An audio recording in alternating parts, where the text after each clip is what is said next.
രാവിലെ തന്നെ ഗ്രൗണ്ടിൽ പ്രാക്ടീസിനും പോയി 9 മണിയായപ്പോഴത്തേനും വീട്ടിലെത്തിയിട്ടാ.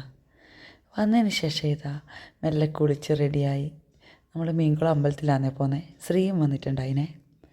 മീൻകുളം അമ്പലത്തിൽ പോയി. പിന്നെ കുളം കണ്ടാൽ പിന്നെ ആമി അവിടെ നിന്ന് കയറാൻ കുറച്ച് ബുദ്ധിമുട്ടാണ്. പിന്നെ എങ്ങനെയല്ലോ അവിടെ നിന്ന് കൂട്ടിയിട്ട് പോയി. ഇത് നമ്മുടെ കാവാണ് കേട്ടോ. അമ്പലത്തിൻ്റെ ഓപ്പോസിറ്റ് ഇറങ്ങി പോകുന്ന ശിവക്കാവാണേ. അവിടെ നിന്ന് തൊഴുതെല്ലാം ഇറങ്ങി നേരെ പോയത് ആദൂൻ്റെ അടുത്താണ്. ആദൂനെ ഇന്ന് നമ്മൾ മംഗലാപുരത്തേക്ക് ഓടിക്കലാന്ന് കേട്ടോ. അപ്പം ഓനെ പയ്യന്നൂർ റെയിൽവേ സ്റ്റേഷനിൽ കൊണ്ടാക്കാൻ വന്നതാണേ. ശ്രീൻ്റെ കളി കണ്ടാൽ തോന്നുന്നു ശ്രീയാണ് പഠിക്കാൻ പോകുന്നതെന്ന്. പക്ഷേ ഷോ മാത്രമേ ഉള്ളൂ കേട്ടോ പാവത്തിന്. അങ്ങനെ നമ്മൾ റെയിൽവേ സ്റ്റേഷനിലെത്തി. ആമി കാറിലിരുന്ന് ഉറങ്ങിയോണ്ട് ഭയങ്കര വാശിയായിരുന്നു. പിന്നെ ആമീനെ മുകളിലൊന്ന് കഴുകിച്ച് റെഡിയാക്കിയ പിന്നെയാണ് ആമി ഒന്ന് ഉഷാറായത്. അതിൻ്റെ ഇടയ്ക്ക് ആരെയോ വിളിക്കുന്നുണ്ടായിനെ.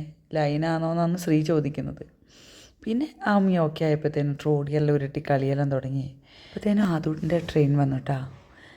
അങ്ങനെ നമ്മൾ ആദൂനെ ട്രെയിൻ കയറ്റി വിട്ടു. പക്ഷേ ആ ട്രെയിനിൽ കയറുമ്പോഴത്തേനും നമുക്കൊരു മനസ്സിനൊരു വല്ലാത്ത വിഷമം. അതുവരെ നമ്മൾ ചിരിച്ച് കളിച്ച് നിന്നു. പക്ഷേ ഓൻ ട്രെയിനിൽ കയറി ട്രെയിൻ വിട്ടപ്പോഴത്തേനും ഒരു ഭയങ്കര വിഷമമായിട്ടാണ്.